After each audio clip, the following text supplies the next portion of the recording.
Once upon a time, there was a cat that lived in a field beside a wide river. He often wished that he could swim, because in that way, he might cross the river and meet new friends who were on the other side.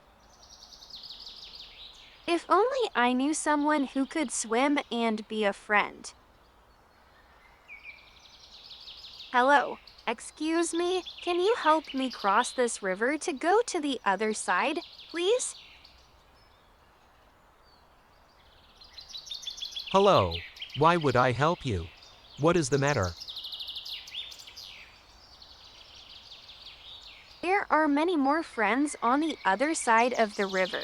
I am going to find them all, but I cannot swim. Could you take me across on your back?